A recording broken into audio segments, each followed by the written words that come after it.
Hey guys, welcome back, and tonight I'm going to be making homemade beef lasagna. We're going to serve it with garlic bread and just some salad. I know it's winter, but salad's always still goes very well with lasagna anyway. So I'm going to cheat and use frozen garlic bread because again we all use it, nothing wrong with it. But you can make your own. If you want to make your own, just get a baguette or even some sliced bread. And when you can make your own garlic butter by just over whipping cream. If you buy double cream and you just whip it until there's nothing left, basically it's split, and you'll have your hard section, which will still be probably in your whisk, and you have the liquid at the bottom. So you want it, which is, I think if I remember rightly, it's the buttermilk. If you're just using the butter, you just want the solid bit that's going to be left that you after you've whipped it all up. And all you want to do with that is just chuck a spoonful of garlic puree and some chopped parsley, and just chuck it all in, and you can roll it into a nice sort of sausage shape and chuck it in the freezer. And or if you want to use it straight away, you can spread it onto your baguette slices. But what I might do in the future is, if I get time, I'll show you how to make your own garlic butter. But for today, I'm just using frozen garlic bread.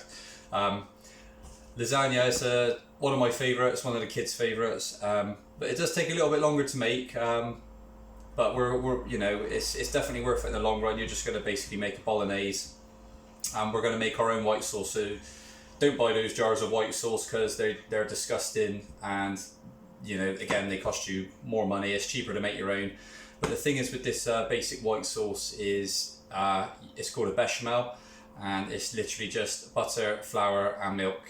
When I was taught, used to get a whole peeled onion and used to stud it with a load of cloves and boil that in your milk, just to give it a bit more flavour. But I don't think anyone really does it like that anymore. So I've just got some milk on to heat up at the moment, and I'm currently melting some butter. I'll move the camera down in a sec. So all we'll do with the bechamel, again, I'll talk you through it, is we're going to melt the butter. I've got 50 grams of butter, which I'm melting right now, and I'm going to get 50 grams of flour, and I'll show you what that's going to look like. And we're just going to add the hot milk bit by bit until it thickens up into a nice sauce. And you can use that for cauliflower cheese, you can use it for pastas, you can use it for fish, you can use, literally, it's a base sauce for anything, and it's so easy to do. And yeah, it's just so much nicer than those packet sauces, and it's cheaper as long as you've got the time to do it. It's cheaper to do it as well. So that's on the go there. Like I said, I'll pan the camera down in a minute. So I've got my my wok on to heat for my mince meat. So I've got 750 grams of mince meat. I'll put all the quantities on Facebook after. But obviously, this is just going to consist of mince meat, chopped mushrooms, chopped onions, some fresh garlic, chopped tomatoes, some beef stock, and some tomato paste. And I've got a fresh basil plant over there, which I'm going to pick some leaves off in a sec. So the only thing I haven't done, I've prepped nearly all of it up in advance. The only thing I haven't done is I know people don't really like using fresh garlic because they think it can be a bit of a pain, but I'm going to show you a really easy way of peeling this as well. So literally all you're going to want to do is get your clove of garlic and get the flat side of your knife and put it down like this. Make sure you've got a firm grip and just give it a bash like that. And you'll break the garlic up, and you can literally just peel that skin right off, and that's it. And you just want to cut the end off. But some people, a head chef taught me years ago, you can actually put the garlic in the microwave and it for a few seconds. It tends to soften it up and the skin comes right off as well. But I just find this is easier. And all you want to do with this is, if you've got a garlic crusher, just crush it up yourself. But I'm just going to chop it up because I've got the knife on the board here anyway. So yeah, that's all I'm going to do. Whilst I'm doing this, I'm going to get the mincemeat on to fry. But I do mine slightly differently. So I'm going to fry my meat, again, no oil because you've got all the fat in the meat anyway. And then once that's fried off, I'm going to take that out, drain off most of the fat. I'm going to keep a little bit of the fat. And I'm going to fry my mushrooms, onions and garlic in it because I don't want them fried. I just want them nice bit of colour on them. I don't want them like a fried breakfast, just a nice bit of colour, just so they're sort of partially cooked, and so you still got a lot of flavour in there as well, and it doesn't taste burnt. So we'll get that on the go in a sec. So my milk is currently heating up and my butter's melting. As you can see, I managed to get my tripod delivered today. So again, I'm going to be experiencing and exploring some different camera angles and everything else, and see what I find's best. Got quite a small kitchen, so it's just wherever I can put it for the best camera angle, really. So yeah, just remember about your knife skills. Just keep practicing, just take your time. I don't chop very fast, some people chop a lot faster than me, but it's what you're comfortable with. But like I said before, just make sure you get confident.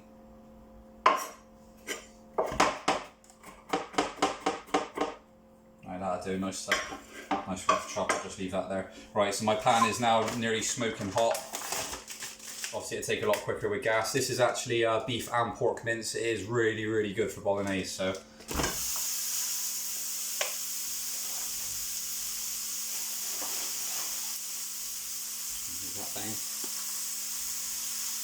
There we go. As you can see, I've got my butter melting in here, and I've got my milk there as well, heating up.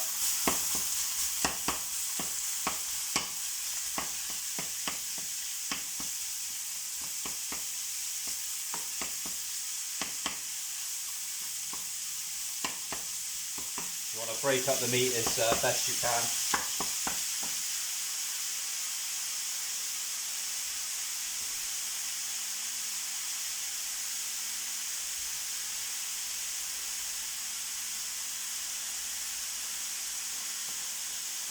Right, the butter's melted now, so I'm going to add the flour. So it's 50 grams of butter, 50 grams of flour.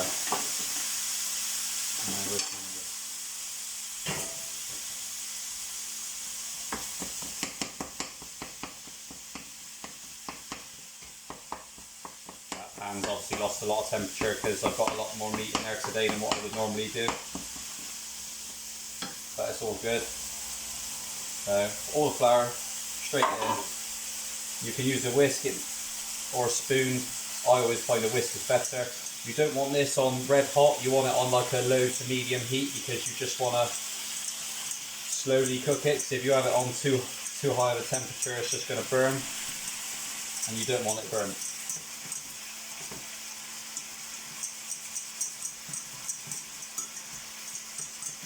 So we'll keep stirring this. If you need to take it off the heat, just put it to one side. Keep an eye on your milk at the same time, because milk, being a dairy product, has a bit of sugar in it, and it does tend to burn to the bottom of the pan as well, and it also has a tendency to boil over if you've taken your eye off it. Right.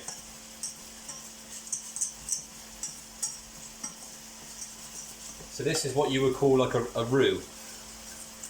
Now, all it is flour and butter, and this is what is going to thicken the sauce. But obviously, because it's got raw flour in it, the flour is going to need cooking out. So it's not a case of just chucking the milk in and off you go. It'll need cooking out after it's all mixed together, and as it cooks out, it'll thicken up as well. So I'm actually going to put just a tad more flour in there, because I personally like it a little bit more away from the sides of the pan than that. So I'm just going to little sprinkling. Give it another whisk. That's more like it. That's what it should look like.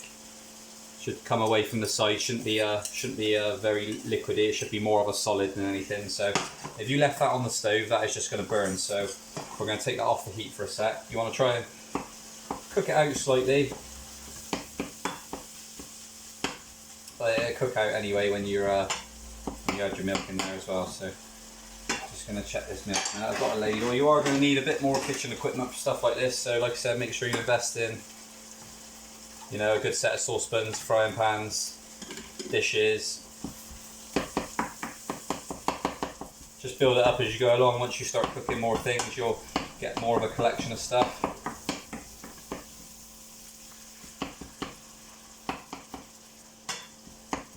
So right, now that is nearly cooked there. So right, this milk is,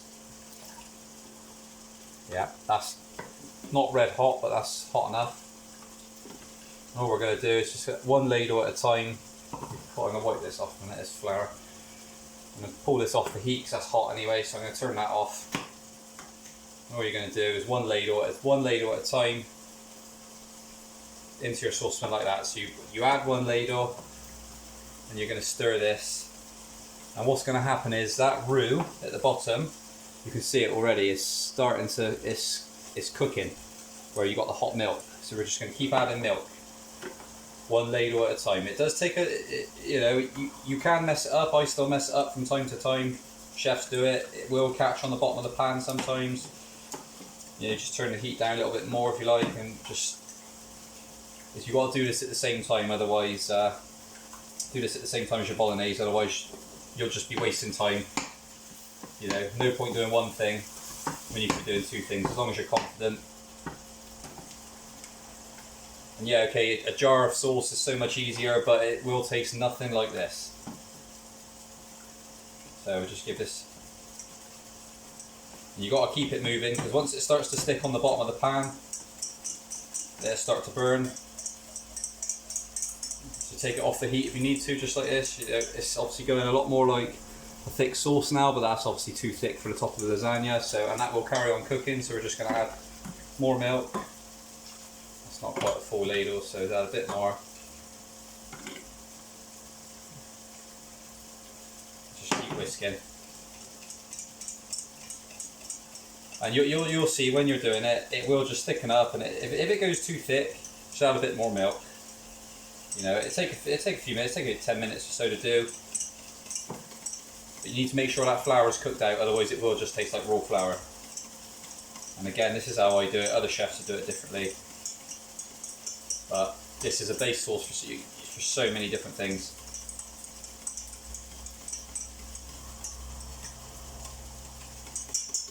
So just make sure it doesn't catch the bottom of the pan.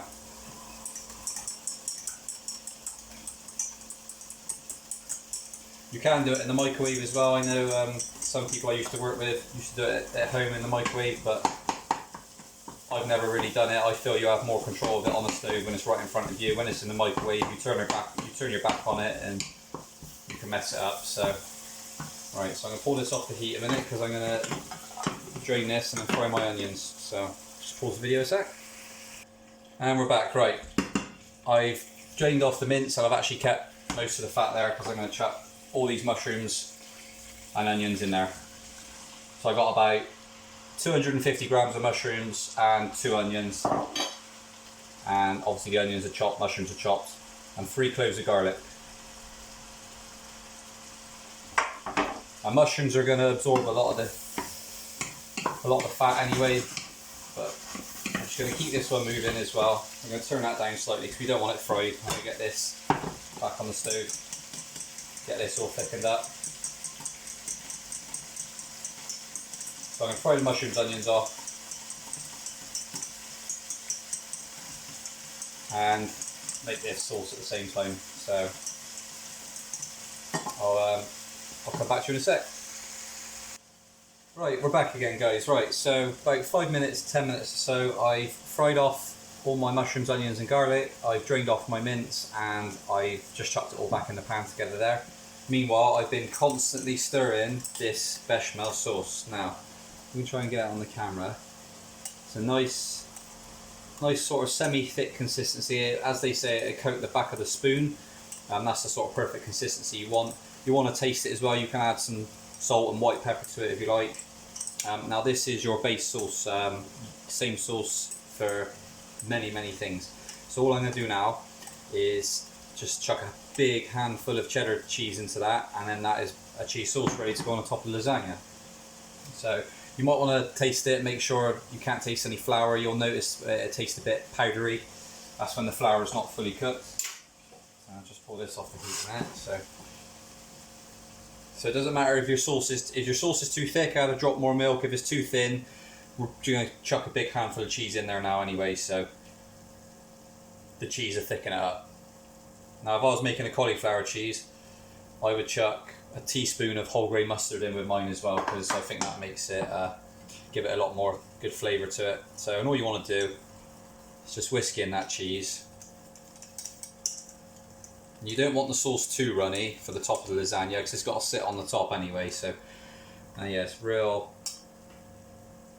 nice and thick, and you don't want to do nothing to that. Now you just want to leave that off the heat. So that's done. That's ready to go on. You don't want to let it go too cold though, because it'd be a bit of a pain trying to scrape it out. So that's done. That's your cheese sauce that you've just paid £1, £1.20 for, whatever they are in the shops, and that's cost, top of my head, that might have cost 30p, 40p. So, you know, obviously a bit of effort to do it, but it's worth it in the long run. So now I'm just going to add my unbranded chopped tomatoes. I've got 2 tins. And you've got all this juice left in here as well, so don't be afraid to use that. So all I'm going to do is I've got some 300 mils of beef stock made up. So all I'm going to do is I'm just going to pour this in one can and pour it into the other can.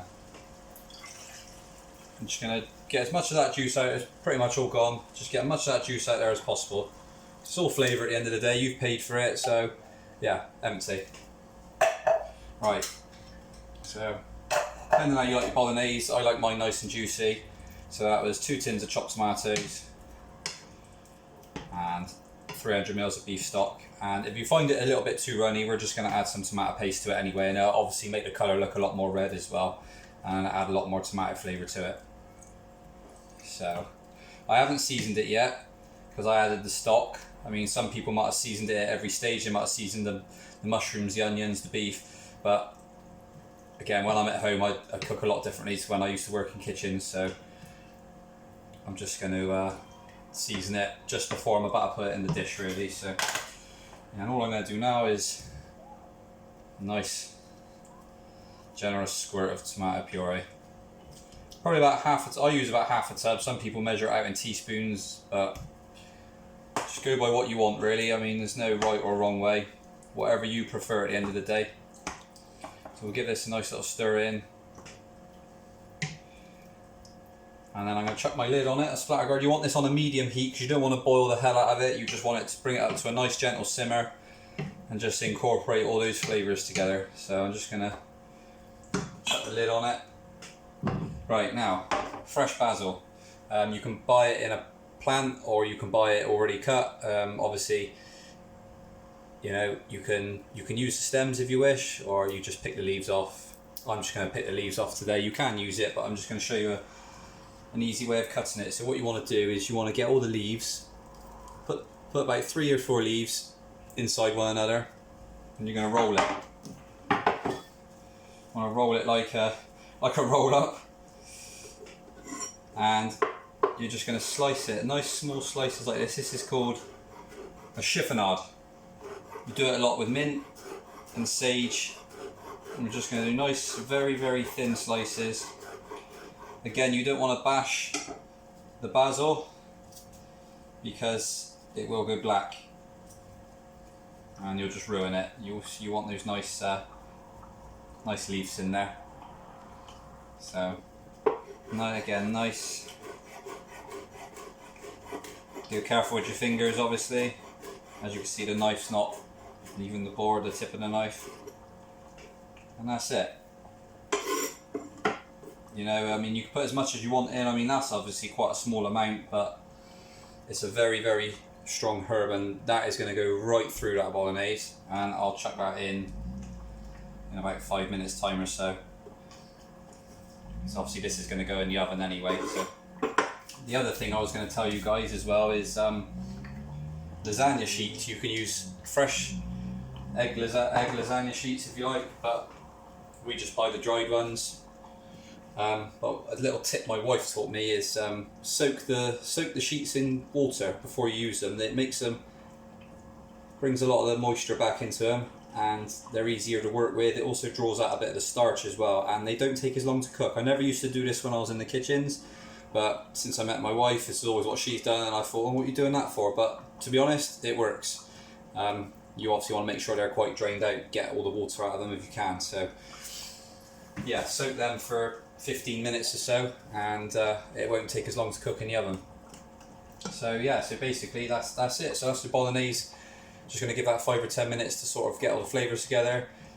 Sauce is done, lasagna sheets are ready, and then we got our dish. So let's start building it in a sec.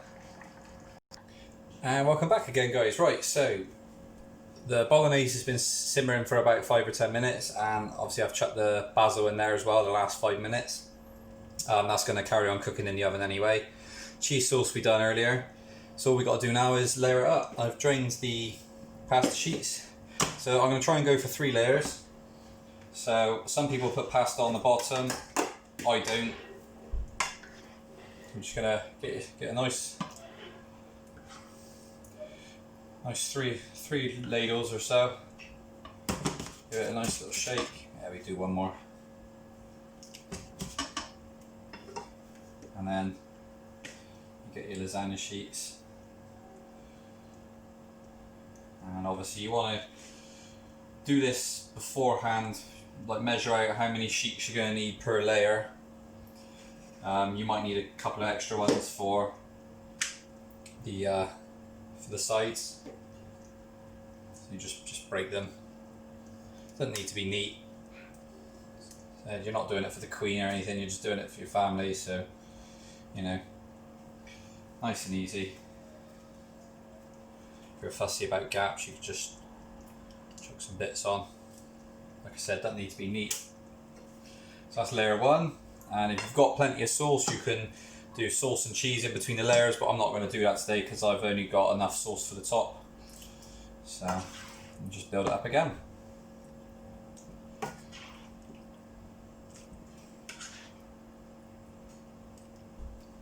just give it a nice little spread around, cover all the pasta as much as you can. You don't have to do 3 layers, you can do 2 layers if you want.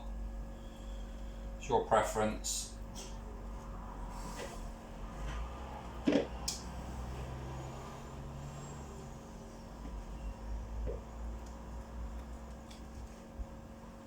Some of these are starting to stick together, but it's because I've been taking my time a little bit. Just get them out. Sorry. You can see the difference that where they've been touching each other in the thing, because that's what the pasta sheet would look like if you didn't put it in the water. And obviously this is what it's like when it's all wet and soaked up. Hello, yo. Daughter's just come in. So yeah, so how many have I got there? Yeah, I'll have to save them for my next layer, so I didn't actually have enough lasagna sheets, but never mind, I'll just try and tidy it up a bit. That'll do. Just chuck the rest of that in there. Again, that needs to be neat. Daddy, I'm hungry. Yeah, I know, darling, I'm doing the lasagna now. Yeah. Can you help?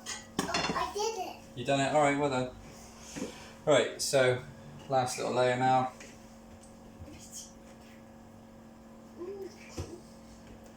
Hopefully I've just about have enough. Maybe I put too much on that first layer. You did it. I didn't see you. I was playing. Yeah, ideally you'd want to cover all of it if you can. I've obviously ran out of pasta sheets, so just goes to show even I can make mistakes sometimes. Again, we're all human. Don't really make a difference, you've got plenty of pasta in there anyway. So there's your layers, and you got your nice thick cheese sauce. Give it a nice little stir to loosen it up again, because it will get a skin on it if you just leave it there. Just nice. Pour that all the way over. Again, like I said, you want more pasta sheets than me. I've ran out. I forgot to pick some up earlier, so it's just going to have to make do. We've all been in that situation before, so I'm no different. Just because I'm making a video doesn't make an absolute blind bit of difference. So, alright. If you want, you can use a spatula or a back of a spoon. Just make sure all the pasta's covered, because otherwise you'll get burnt bits of pasta on the sides.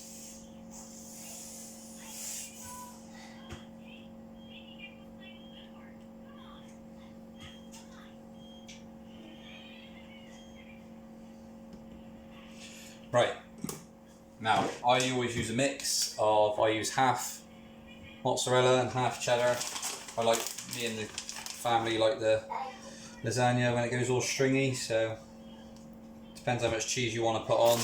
We love our cheese, so like I said, we're not on a diet, so the more cheese the better. But obviously mozzarella is a lot more stringy. It's got obviously a different flavour to cheddar, but cheddar's got that nice strong taste to it, so a bit of both I think is perfect. Nice sprinkling all over. Try not to get it on your cooker, obviously. How did you do it that one? And that is it. And you could be fancy if you want, you could chuck some paprika on it just like that, or some dried mixed herbs if you want to, but that is your lasagna, and that is going to serve, you could get 6 portions out of this, I expect. There's 5 of us here, so we'll just spread it out between the 5 of us. But that is it. You obviously got a little bit more washing up with making your own sauce and things like that, but it is worth it in the end. We're just going to get this in the oven now for 20-25 minutes on about 180 degrees, and then we'll see what it looks like when it comes out. And welcome back again, guys. Right, so this lasagna has been in the oven for about 25 minutes and it looks absolutely fantastic. Got some garlic bread here ready, so yeah, this is all fully cooked now, obviously piping hot, so let's dish one up and see what it looks like. And here we go. So we have one lovely homemade beef lasagna with a couple of pieces of garlic bread and a small little side salad. So again, a little bit more work into this dish, but it's not a lot. It still took me less than an hour from prepping to getting it in the oven. Definitely recommend that you try it, but just don't use jarred sauces.